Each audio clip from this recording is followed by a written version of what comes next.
साहब, आप कुछ टिप्पणी एलआईसी हाउसिंग फाइनेंस के नतीजों पर करना चाहेंगे?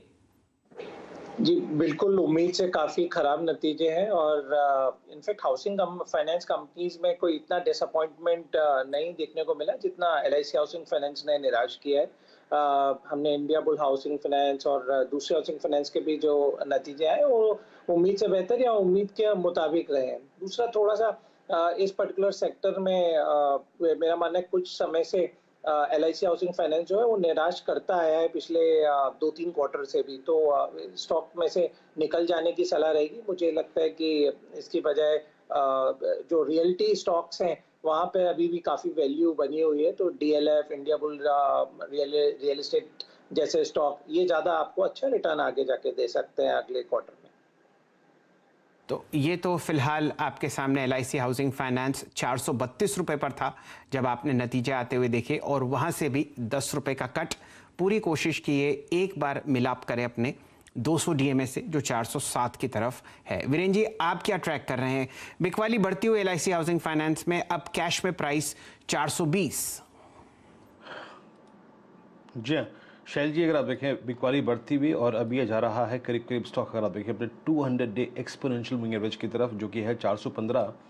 अब इंटरेस्टिंगली आज एक बड़ा स्ट्रॉन्ग अगर आप देखें घटनाक्रम है शैल जी कि दो हाउसिंग फाइनेंस कंपनियां एचडीएफसी भी 200 डे पे है और एलआईसी हाउसिंग फाइनेंस भी अगर आप देखें फिसल के इन क्वार्टरली नंबर्स के बाद अब आ चुका है 200 डे एक्सपोनेंशियल मूविंग एवरेज पे। आशीष, कोई पुट का लॉजिक है क्या आपके पास एलआईसी हाउसिंग फाइनेंस की, और पॉसिबली क्या ये 200 डिमा के नीचे भी जाएगा, एक्सटेंड करेगा अपने लॉसेस को टुवर्ड्स 400?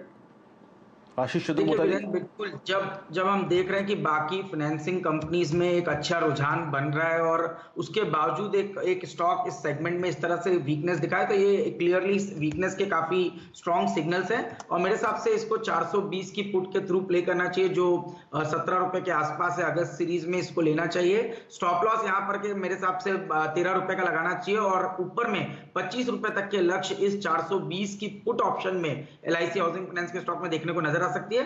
जैसे हमने कहा 410 405 तक की एक इमीडिएट बेसिस पर डाउनसाइड एलआईसी हाउसिंग फाइनेंस में आ सकती है और शायद उसके नीचे भी गहराती हुई ये वीकनेस एलआईसी के स्टॉक में देखने को नजर आ सकती है। तो एलआईसी हाउसिंग फाइनेंस की 420 की पुट है और यहाँ पे आपको डाउनसाइड देखने को मिल सकता है। और कुछ स्टॉक्स को देखिए जो कि डे लो की तरफ खिसकते सकते हुए, एक दो स्टॉक्स देखिए मेटल्स में स्ट्रेंथ भी है लेकिन उसके उलट जो कि काफ़ी नाजुक हैं। शैल जी, आज हीरो मोटोकॉर्प ने अपने समझ लीजिए कि मैं अगर सही हूँ तो इसने छू लिया है अपने अगस्त 2020 यानी लगभग साल भर के लो को। साल भर के लो पर हीरो मोटोकॉर्प। कुछ डिफेंसिव शॉट्स के बारे में सोच लेते हैं या फिर बात कर लेते हैं।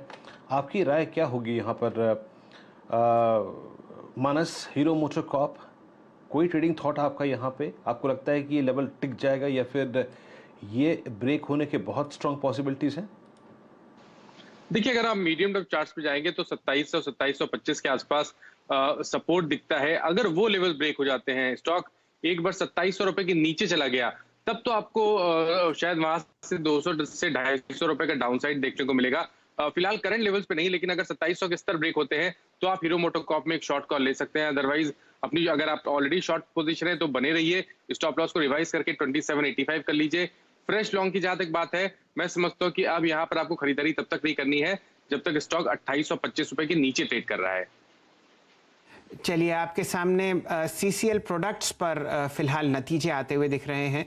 कंसोलिडेटेड मुनाफा आपको बढ़ता हुआ दिख रहा है 44 करोड़ की तरफ, मुकाबले 38 करोड़ जो आपने पहले आते हुए देखा था।